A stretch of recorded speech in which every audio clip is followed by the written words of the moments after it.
Quero pedir desculpa a todas as mulheres que descrevi como bonitas, antes de dizer inteligentes ou corajosas.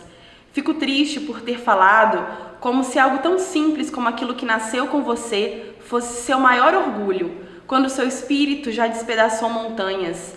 De agora em diante, vou dizer coisas como: você é forte ou você é incrível. Não porque eu não te acho bonita, mas porque você é muito mais do que isso.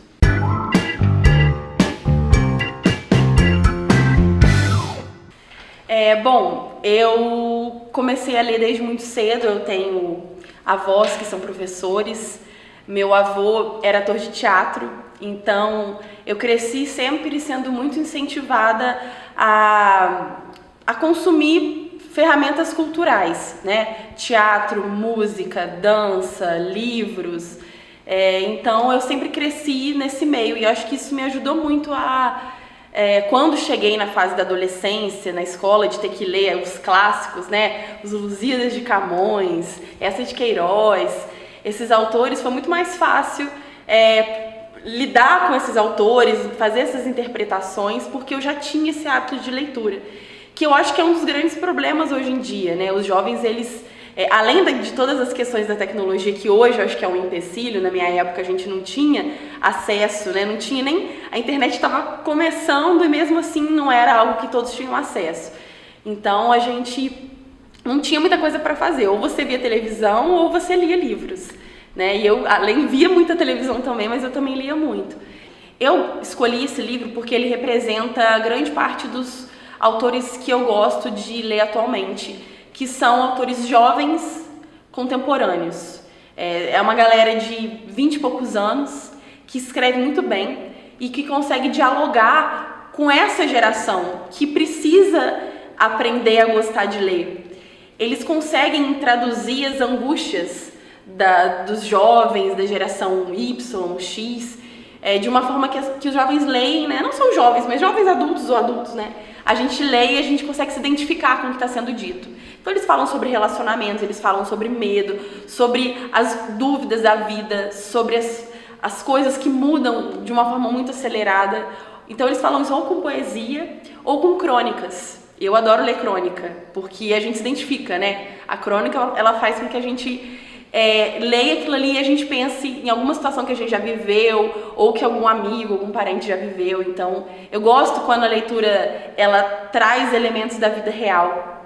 A gente se identifica. E também gosto de poesia porque aquela coisa da gente abrir uma página do livro, a gente não tem aquele comprometimento com a história, né, com a narrativa. A gente abre hoje, eu leio uma poesia, amanhã eu pego, abro e leio outra. Preciso de alguém que conheça a dificuldade tão bem quanto eu. Alguém disposto a colocar minhas pernas no colo nos dias que é muito difícil ficar em pé. O tipo de pessoa que ofereça exatamente o que eu preciso, antes que eu saiba o que eu preciso. O tipo de amante que me ouça, mesmo quando não falo. Esse é o tipo de compreensão que eu exijo. Eu tenho uma rede em casa, então no final de semana, que é o dia que eu tenho para poder ler, né, o tempo que eu tenho para ler, eu pego, abro a janela, deito na rede, desligo tudo e leio, simplesmente leio. Gosto muito de ler não ficção, né, além de crônica e poesia, gosto muito de ler biografia, história reais de pessoas que passaram por alguma experiência, que tem algo para acrescentar, para fazer a gente refletir, situações também. Por exemplo, o livro novo da Daniela Arbex, que é meu livro de cabeceira atualmente, o Todo Dia, Mesma Noite. A Daniela Arbex, ela é uma escritora jornalista daqui de Juiz de Fora, né, de jornalismo investigativo, e ela fez uma cobertura bastante completa sobre o que aconteceu na Boate Kiss, o incêndio da Boate Kiss. E ela conseguiu traduzir todos os acontecimentos de uma forma incrível, assim, detalhadamente, com todos os envolvidos. E você se sente lá, vivendo isso tudo. Então eu gosto muito quando o autor consegue me levar para aquele local, especialmente quando aquilo ele realmente aconteceu. Então eu sou muito apegada a narrativas de não ficção, justamente por conta dessa coisa de ser real, sabe? Eu gosto muito de ler uma história e saber que aquilo realmente aconteceu. É o que mais desperta a minha atenção. A Adélia Prado, ela é uma autora mineira que eu conheci, olha que ironia, por isso que cultura de massa também é cultura. Eu adoro reality show Big Brother, e em 2007, no Big Brother do Alemão, quando a Fanny foi eliminada, o Pedro Bial, olha só, ninguém merece, né? Mas aconteceu.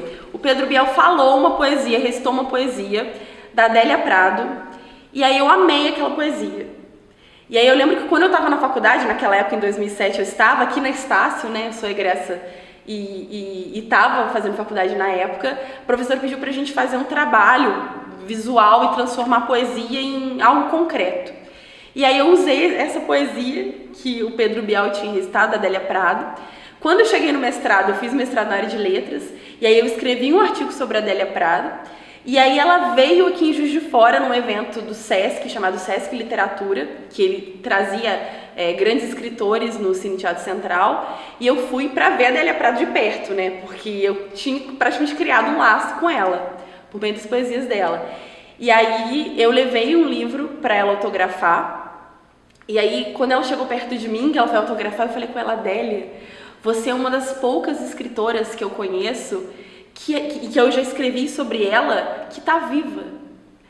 Eu tô super feliz de estar do seu lado, tô vendo você aqui na minha frente, porque a gente estuda muito autor que infelizmente não tá mais entre nós, né? Clarice Lispector, Caio Fernando Abreu, enfim.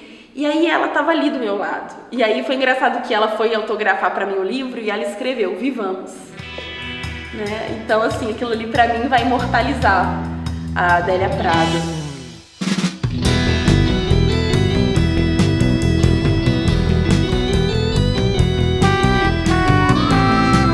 Bom, esse livro chama Outros Jeitos de Usar a Boca, da Rupi Kaur.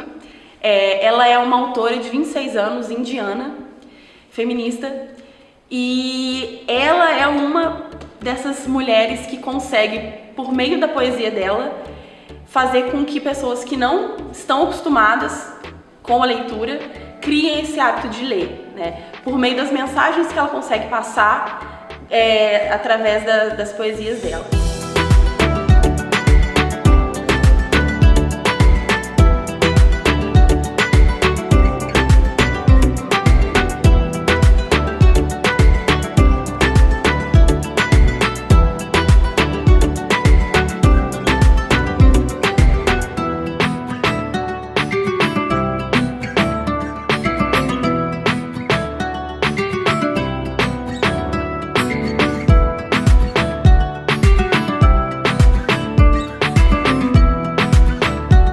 A Rupi, ela trabalha assuntos relacionados à violência, a traumas, a relacionamentos, a maternidade.